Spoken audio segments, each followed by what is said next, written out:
Welcome back. It's 4:48. You're going to love this next story with me, Martin Daubney, here on GB News. Now, it's been reported that Birmingham City Council is removing Union Jacks and English flags across the St George from their streets. Now, they say the unauthorised attachments on lampposts across the city risks the safety of pedestrians and motorists. Well, does it? Let's find out now, because I'm joined by the Conservative councillor for Frankly Great Park, that is Simon Morrall. Simon, they're saying this is a matter of road safety. One of these flags might spontaneously fall down and blind a motorist and cause an accident. I smell a rat.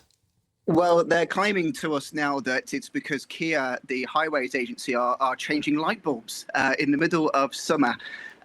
But it's interesting, Martin, because there's a bit of a backstory to this, because this was going on for quite a while in Northfield.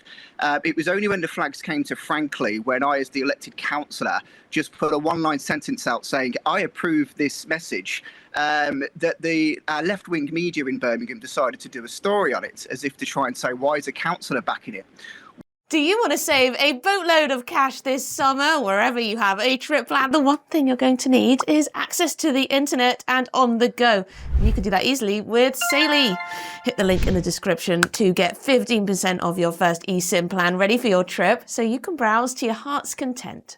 Saily gets you a local SIM card you can use when travelling, so you don't have to pay those crazy roaming fees just to send a message or check the latest news. Now, they've got plans in over 160 countries, 8 regions, so pretty much everywhere, wherever you're going, they'll be able to make sure you're connected. So how does it work? All you've got to do is this. Hit the link in the description to download the app. It will work on iOS or Android. Buy a plan. You can choose an amount of data and time frame that suits you best. And then just install the eSIM on your phone. When you land at your holiday destination, you can activate your plan instantly.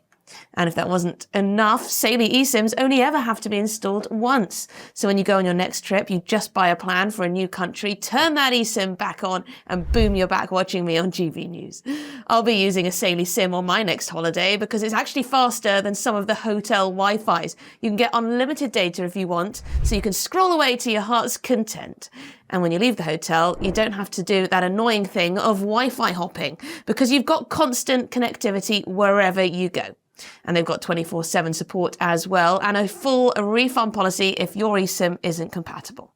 So get sorted for your next trip. Download Saily using the link in the description below. And if you use the code NEWS at checkout, you'll get an exclusive 15% discount on us.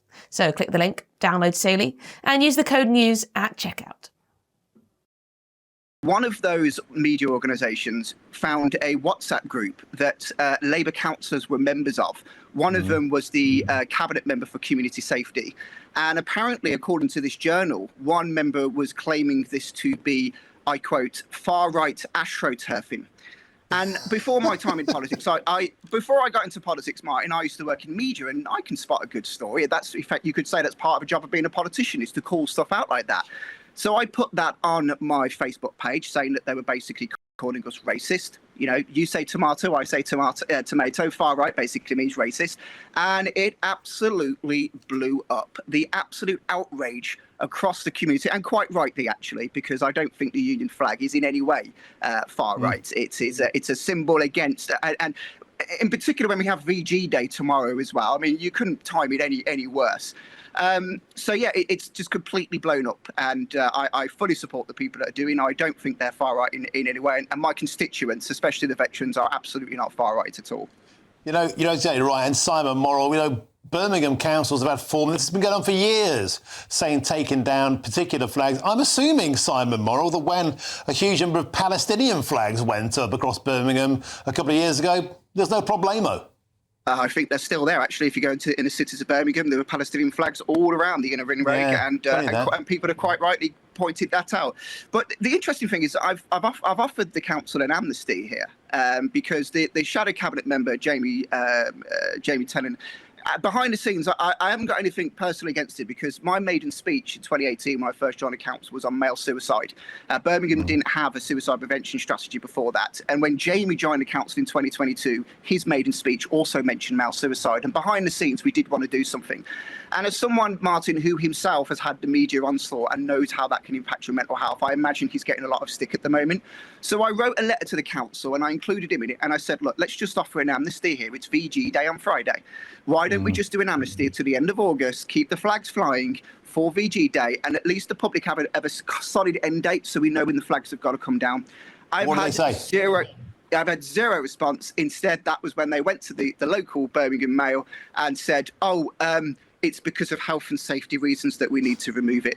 It just writes itself. It's utterly disgraceful. And I mean, they've shot themselves in the foot there. And like I say, with VG Day tomorrow, the 80th anniversary, it's absolutely appalling, Martin. Yeah, they should utterly hang their heads in shame. You're exactly right to point out the significance of that day, one that should forever be remembered, and to somehow sort of flim-flam and make out that one of these flags will spontaneously fly down and blind a motorist is an utter ludicrous and baseless fantasy. Tell me about the support, quickly if you could, amongst the local community. Presumably they're fully square behind you.